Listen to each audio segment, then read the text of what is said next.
Hello friends, welcome to our church channel.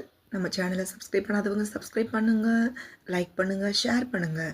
நேற்று கௌசனல் அடிகளாருடைய கலரையை பற்றி பார்த்தோம். இன்று அவங்களுடைய இறைப்பணியை பற்றி இன்றைக்கி பார்ப்போம். இவங்க மேற்கு தொடர்ச்சி அடிவாரத்தில் தான் இந்த மலைவாழ் மக்களுக்கு தான் இறைப்பணி செஞ்சுட்டு இருந்தாங்க. அவங்கள்ட்ட இருக்க மூட நம்பிக்கையெல்லாம் கௌசனல் அடிகளார் தான் கலைந்தாங்க.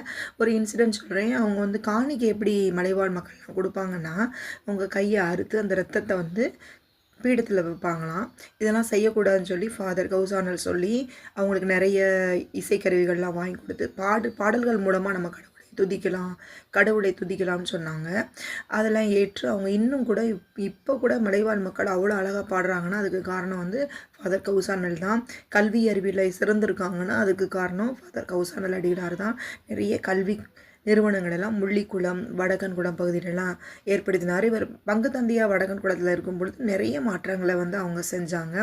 இன்னும் கூட திரு சகோதர சபைகள் அதை அப்படியே நிறைவேற்றிக்கிட்டு இருக்காங்க. நிறைய இடத்துல சேரிட்டி ட்ரஸ்ட் வச்சு ஏழை குழந்தைகளுக்கு உதவுறாங்க. சிங்கிள் பேரண்டாக இருக்கவங்களுக்குலாம் உதவுறாங்க. அப்புறம் அந்த பிள்ளைகளுக்கு கல்வி அறிவிலும் ஞானத்திலும் விளங்குவதற்கு அவங்க உதவுறாங்க. அவங்களுக்காக நம்ம எப்பொழுதும் நம்ம மன்றாடுவோமாக.